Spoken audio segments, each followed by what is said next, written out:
Alina, hello. Hi, Anya. Welcome to Beyond the Dance Floor. Thank you so much. It's really a great pleasure and a great privilege to be part of it. And as I told you privately, I think it's a great idea that you came up with. Thank you very So much. it's And it's definitely a pleasure having you here as well, that you trust me to speak to you and that you would like to share your ideas with me as well.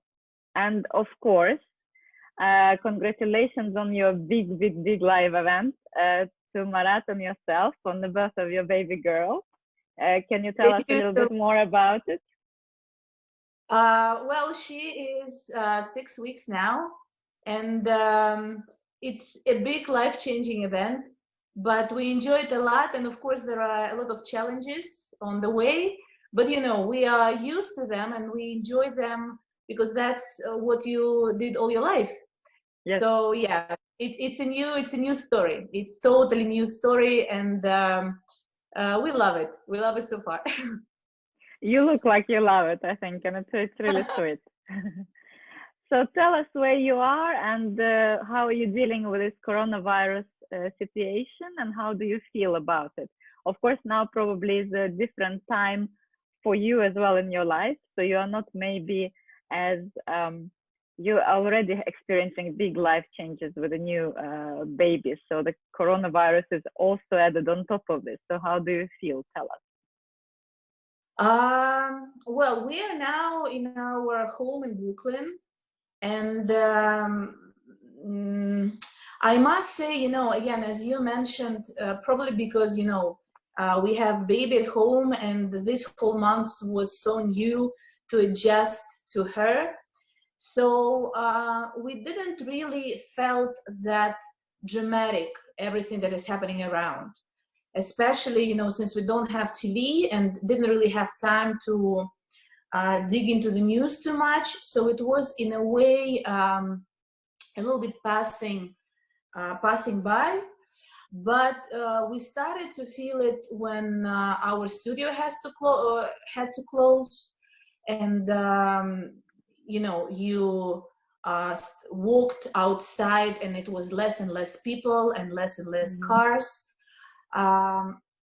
But on the other hand, in our situation, maybe it's something that gave us that very special opportunity that all three of us can be home for a long period of time, because otherwise Marat, of course, will be working, and now he's with us. So so we are trying to find some positive moments in that. But I must say that when I went just out for some groceries and I saw, empty people, empty streets, and people queuing into the shop so that it's not more than 5 people inside, it does look a bit scary. And we have several friends whose relatives got sick. So this way, I must say, it feels a bit closer and a bit more personal. Yes. So I really wish everybody to stay healthy and safe, that it doesn't touch anybody of you and of your loved ones. And I really wish all of us that it ends as soon as possible. Absolutely. Yes. Yes. So let's talk about, I would like to start talking about your 10 dance career. Of course, I think a lot of people would know that you were a very successful couple in 10 dance. You won 3 world championships. And at some point in your career, I think you were more successful in Latin than in ballroom, right? Yeah. And at the end, you still decided to go for ballroom and specialize in ballroom when you had that choice to make. So can you tell us a little bit more about your 10 dance career and the choice that you've made and why? Well, I think you know it yourself that when we were growing up back in Russia, 10 dance was something that you would do in a way by default. Mm-hmm. And I do feel that it's actually a great way to develop when you are a kid. So we truly and sincerely enjoyed doing both programs all the way, like we were maybe until we were 22 or 23. And this question never came across our mind that we are supposed to choose one of them. And I remember I had a very naive dream that I will win Blackpool both in Latin and in Standard. So my inspiration was Peter Maxwell, who, as far as I know, did it. Of course, I was not aware at that time that, you know, game has changed a lot. But that we started to feel, as I said, around like after 5 years of dancing together, and after those 3 titles, we just started to feel that the amount of dedication and commitment that you need, you cannot really sustain it for both programs equally. So as soon as you pulled up one, the other is dropping. And since we got used so much that we are dancing both programs equally, and we are treating them equally, so we're not like a Latin couple who is doing ballroom maybe just for Mm-hmm. 10 dance. Yep. So when it felt very painful, to be honest, when, you know, your results went down and your quality went down, so we felt that we need to choose if we want to achieve something big. And I guess, well, Marat's version is that, which I agree with, that since our mental home, Alexandra Melnikov, Irina Slomatina, they were standard dancers themselves at that point. So we had like a mental home basically in ballroom. Yep. So we knew where we are going. In Latin, we were a little bit like here and there, not really, you know, having something to hang on. So we decided to go with ballroom, but I must say that for my personality, that was also kind of the obvious choice. Mm-hmm. And also, I remember that I hated to get tent, you know, for Latin. Yeah. So when I didn't have to do it that much for ballroom, that was a big relief for me. Okay, but like you say, I think it's very important for the younger dancers, for the kids, to be able to continue with 10 dance as long as possible, because actually there are so many similarities. Yeah. So leading from that, do you think that Latin and ballroom have developed differently? Because there is, I think, an opinion that maybe Latin has developed more, and if you agree with that, and if it is a good development. Well, I think that it depends on what you mean by the word development. I do feel that both programs changed. And for me, Latin has changed from its original form more than ballroom. To be honest, me personally, I do miss that authentic Latin when people were holding hands most time, yes. Most of the dance. When music was Latin American and the rhythms were there. So, you know, your body had to move a certain way. And also choreographically. Because for me, for example, one of the main differences today between Latin and ballroom is that when I'm still watching a ballroom competition of any level, really, I can still recognize a lot of basic figures. Yeah, a lot of figures that I can read and know and I've learned. And in Latin, I think it's getting less and less. What do you think? Yeah, that is true. And I think that ballroom people are luckier because we are so restricted with the frame. And for some people, it's like it's a restriction, but I feel that it's also something that keeps ballroom within the genre, you know, so you still see the same silhouette of the couple, you still see the same hold, and it's a nice limitation that makes you search for something new, which people do, and I think they do very successfully. And yeah, the development is happening. But on the other hand, you stick to that authentic idea, you know, of two bodies dancing close together in a certain hold, being very sensitive to each other. So this part of ballroom dancing, when it's about two people interacting with each other, I must say I do miss a little bit in Latin. Of course, there are great couples who still portray that. Of course, But of course. But as a tendency, I think, you know, it could be just a little bit more together, more using that advantage of two of us being there on the floor. I agree. Okay, let's talk about something completely different. What would you do if you won $10 million? In lottery, probably. Well, that's an expected one. I was watching your interview with Ina, so I didn't think, you know, I was not prepared that something like that will be coming. Okay, you got me. What I would do, $10 million. It's a lot. So I would get, of course, I would get a house. Of course, yes. Of course, I would get a house for our families. Yes. For Marat's parents, for Marat's brother, for my parents. And then I think I would like, you know, to invest some money in a dancing school where I could raise kids the way I think, you know, it should be done. That, you know, they learn to work hard, they learn to practice hard.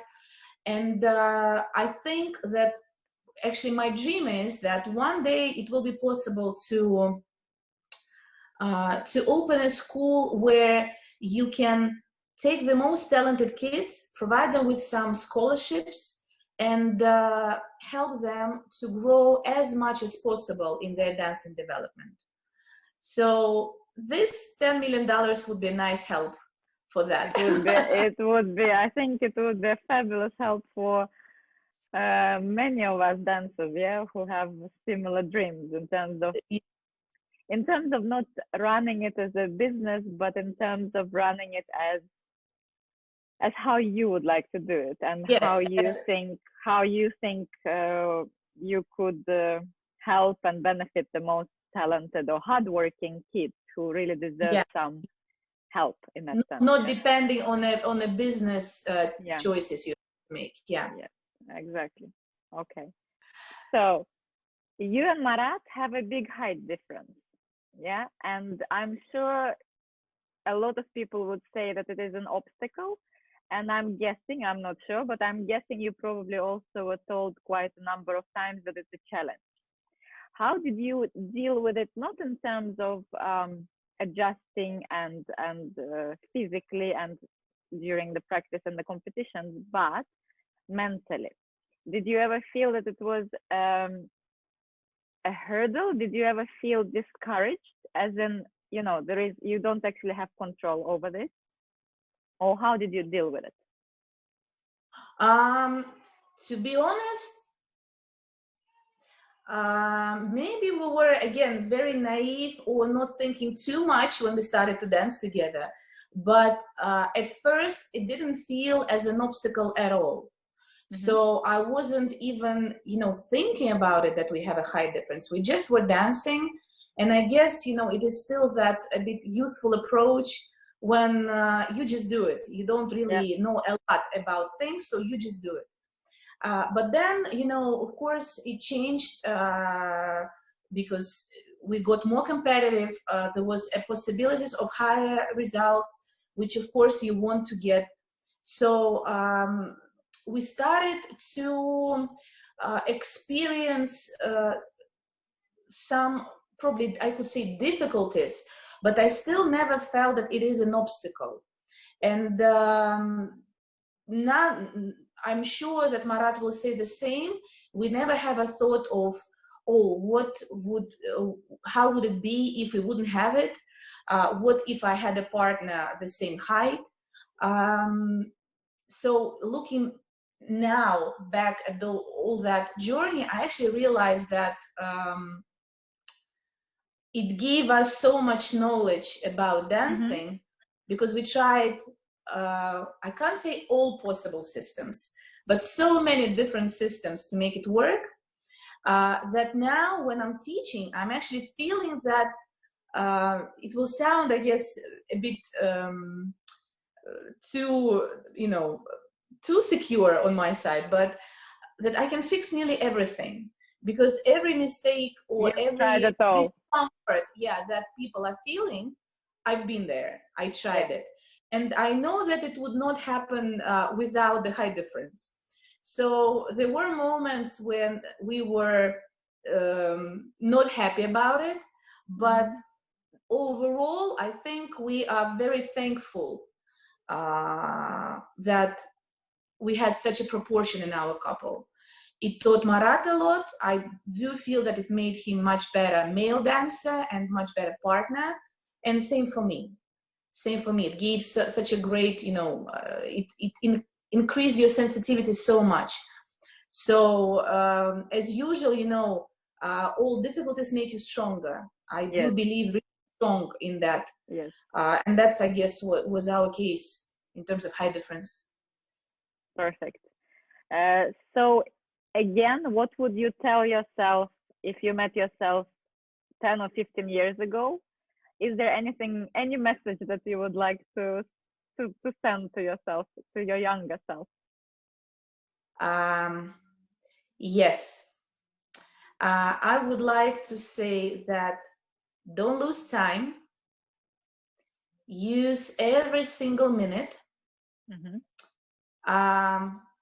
Talk less. Do more. And whatever is happening, always remember that you don't need your partner to do something for you to feel good. You don't need your partner for your dancing to feel better. If you feel something is wrong, just fix yourself, and it's basically all on you. Yeah, that's it. That's a good one. That's a good one. Can you imagine if we could all do it and just go back and tell us ourselves all those clever that thoughts? would save about 5 years of life of and nerves and money and you would probably end up being, well, I don't know about more successful, but more, you would spend more time developing rather than thinking about and more satisfied, things which are not significant. Okay. What is your passion in dancing? Is there any particular part of dancing that you're particularly passionate about? Well, I think it's pretty simple. For me, it's pretty simple. It's the music and the possibility to move to the music. So each time when I hear a good music that that drives you, my body starts to move, and then I have a thought in my head, oh yeah, I was lucky to choose a correct career for myself, because it's just what feels right, to move to the music, any possible way, so whatever way you can feel right now, that really what drives me. So yeah, I guess a good music and the possibility to move to it. Okay. I have personally observed how serious and how dedicated and how particular you were about learning, and how you were coming back, because we used to stay together. So that's where my experience comes from, and I'll tell you a funny story in a second. But I've seen how you come back from lessons, and I can see how you're writing things down and you're discussing the information which you received, and you are trying it, and also in conversations how trusting you are of your teachers, and how well, I guess everyone is respectful to their teachers, but how really trusting to your teachers you were. Can you elaborate a little bit more on this process, the learning process, and how important you think your trust to a particular teacher or to a group of teachers is for you?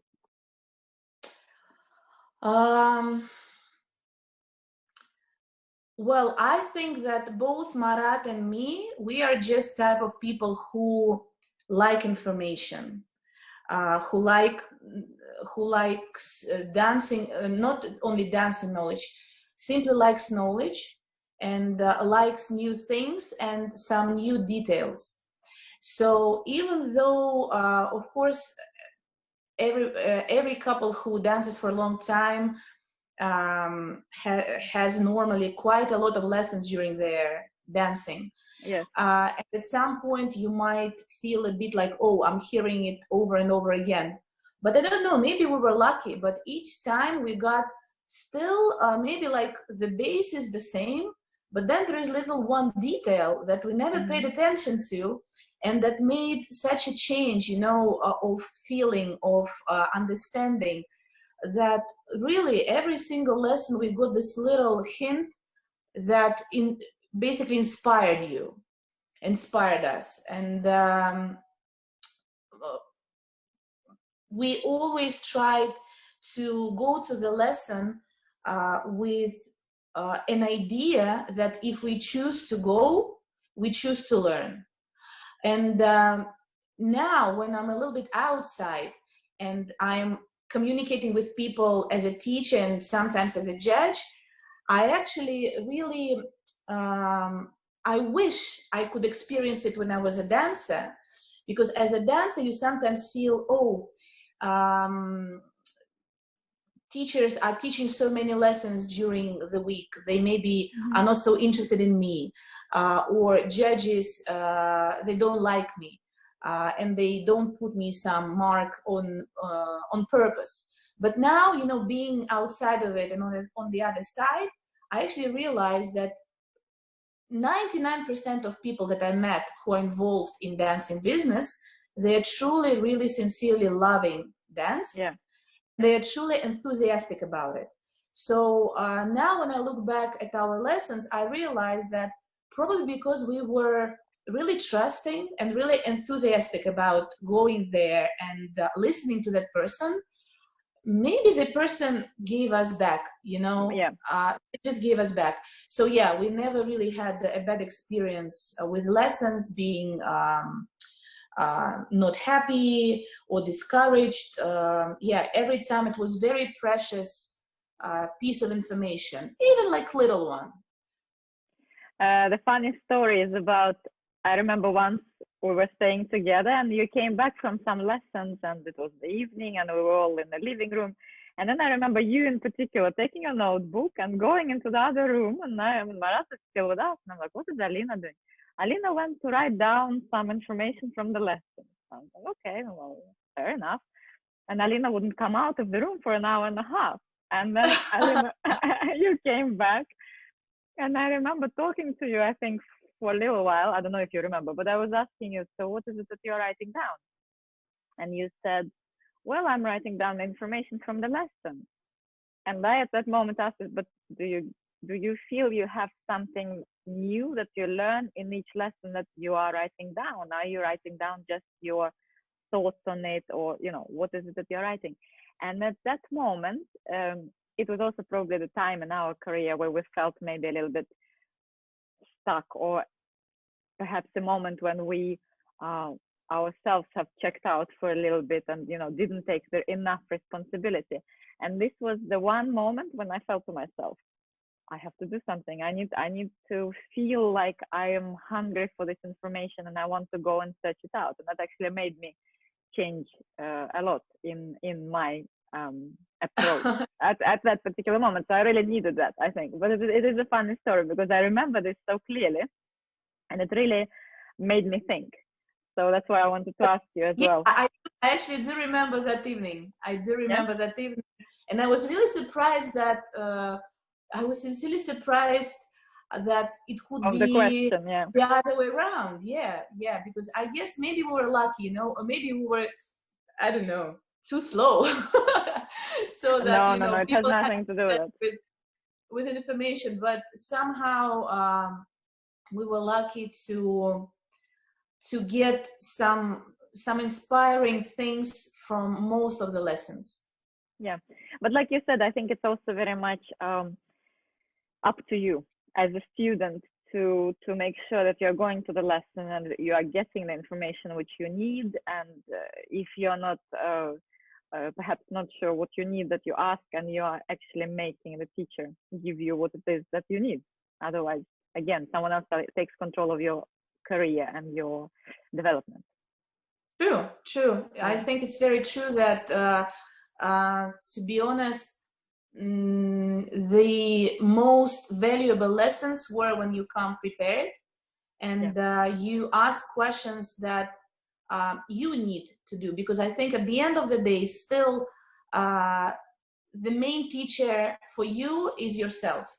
So you are the only one who knows the best what works for you, what doesn't, how your brain works, what you need to tell your brain to make sense to it, how you need to work with your body to achieve something. So yeah, I think you're very right that all the responsibility should be on you. You shouldn't put it on any other shoulders. Of course, yeah. You can take advice, but the responsibility is yours. Yeah. Okay. What do you consider to be your biggest personal success? And that can be related to dancing, not related to dancing, anything. But it's a very open question, yes? So what do you consider your biggest personal success to be to date? I'm sure you are going to have a lot of personal successes, but I feel that my personal success is when at a pivotal point, you know, in our dancing, which I guess, again, every couple that dances for a long time is encountering, was to change values in the dancing and realize the true reason why I'm personally still doing it. Yeah. Why, after many years of good times and bad times and desperations, quite often you still, and you know, getting older, when you know people are getting kids around you, you still choose to do it. So for me, the answer was that I'm actually doing it because it's interesting for me. And it's interesting for me to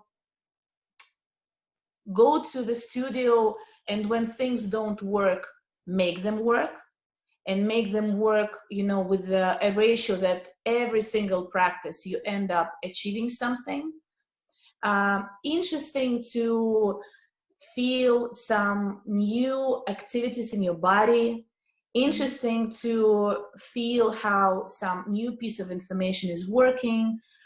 And so for me, that was a really dramatic change that made me overall much happier.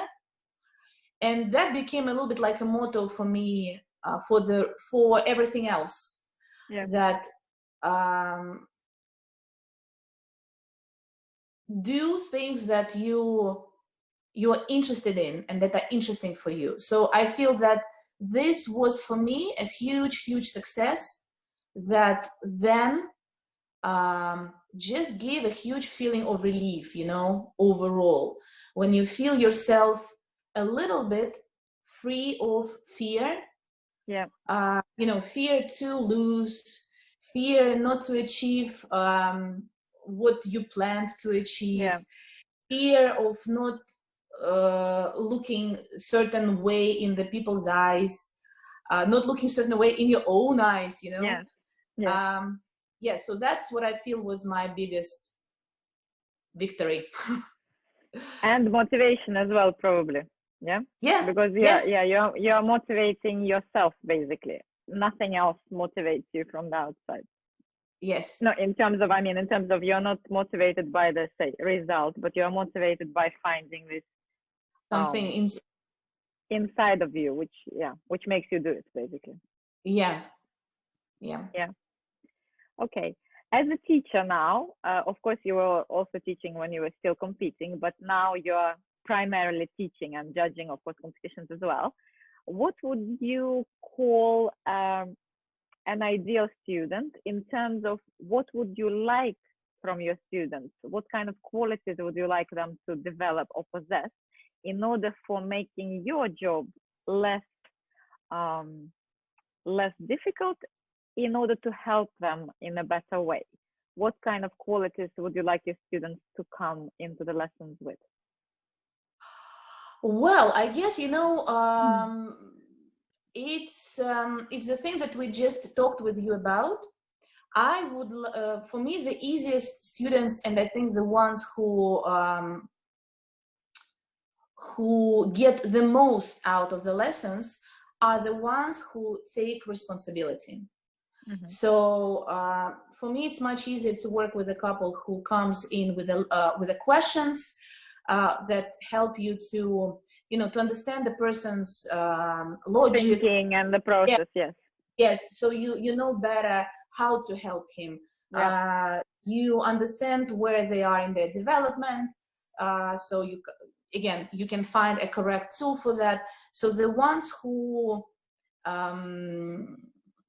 really are active in asking for help, in asking for advice, they are, I think, for me, the easiest ones. Okay. Yeah. Alina, has your view on dancing changed since you have retired? Because a lot of people who have recently retired repeat the same thing in conversations, of course, that if they knew how it looks from the point of the judge, they would have changed things when they were still competing, or they would have approached it differently. Have you experienced this? And yeah, what do you think about this? Yes, I have the same feeling that it would be nice to know what I know now when I was a competitor. It would save a lot of nerves. It would save a lot of energy spent on unnecessary things. And for me, the main difference is that I think as a competitor, we still, it's very hard to stay focused on your dancing only. You are always distracted by other people's development, by thinking about opinion of the judges, looking at marks, analyzing that, thinking that, as I said, that people maybe hate you and don't put you into the next round on purpose. But now, as I said, I actually realized that most of us involved in dancing really love it, and most of us are very honest with opinions and judgments. And the fact that the person's opinion might be very different from yours, it doesn't make it be against you. Yeah, it's not that it's against you, it's just different. And it's a very honest opinion. So if I would know that when I was a competitor and thinking about, why I got the 6th place, if I would know that the person puts the 6th place actually loving me so much, that would make my feeling about myself much better. Yeah. And I also realized that actually, I remember teachers were telling us about it, and we didn't believe them. We're like, oh yeah, really? Is it that hard? But I realized that sometimes if you would have 6 first places, you would give all firsts to every couple. But you have to give someone 6th and someone 5th. And this difference between 4th and 6th, as a competitor, it feels such a gap, like life-changing difference. Yes. Yeah. But from judges' perspective, it's just this is what you've got. You don't have this little, percentages in between. And also, as a competitor, it would really help me to know that it's never too late to make a change during the competition. Because I remember how many times judging here in America on the competitions, you would have an idea of your winner in the first round, and then somehow by the final, it all changes upside down. So it told me that it's no matter how bad it feels for you during the comp, it's never too late to make it happen, you know, to continue doing an effort, to work for that good feeling, for that good dancing. Because if you do show it, even in the last dance, it would be appreciated, you know, people do see. And they actually really, well, maybe it's me, but I really hate to put, you know, bad marks. So I'm always like, please. I don't want to. Do something. Let me do something. And I'm really ready to put it a high one. So to know that judges are humans and they really love you, and they really are, they're really loving the dancing they wanted to develop, and they are honest about it, that would be a very helpful thought for me as a competitor. Yes, I agree. Yes, this is also my experience since I've started judging and talking to other judges in a different way from how you can do it as a competitor. Yeah, because as a competitor, you think a little bit us and them. And of course, when you enter this world, it becomes a little bit more clear, I think, how it operates. And like you say, it's true. Actually, I think an overwhelming majority is there to hungry to see good dancing and hungry to give good marks, and they're looking for something positive rather than they're looking for negative things, I think. So I think it would be, I agree, I think it would be very helpful to think that when you are a competitor. So to round up this conversation, I would like you to tell us a surprising fact about yourself. Well, that's a tough question, but I'm not sure if it's going to be surprising, but I do strongly believe that when you desperately want something, and if this desire is really sincere and it comes really deep from your heart, that these things are happening in life. So a surprising thing for me in my life is that when I was about like 14, 15, 16 years old, I was thinking, there are two partners that I would like to dance with. So one was Yegor Vyshegorодtsev, a Latin dancer, professional Latin dancer, of course from Russia, which I didn't have a privilege to dance with. But the other one was actually Marat. So I guess it's quite a surprising fact that my desire was so strong that it turned out that even though he was younger and we never competed against each other, we still ended up together. So I think it's a nice part of my biography. For sure. But can you imagine if you also had another one, so Yegor, you could have also ended up with him, and then you would have a very different career. You would be very much a Latin girl as well, yeah? Oh yeah, and I would have to tan my legs. And arms and the rest of your body and as arms, well. No, that doesn't sound inspiring. So it was meant to be. It was meant to be, yeah. Okay, thank you very much for talking to me. It was a pleasure, and I hope our audience enjoys the conversation and the subjects that we discussed as well. And thank you very much, and stay healthy, more importantly. Anya, thank you very much for having me. It's always, we always have a good chats with you. So it's so nice to catch up. Yes, please, everybody, stay healthy, stay positive, help each other, and all the best to everybody. Thank you so much, Anya. Thank you. Bye.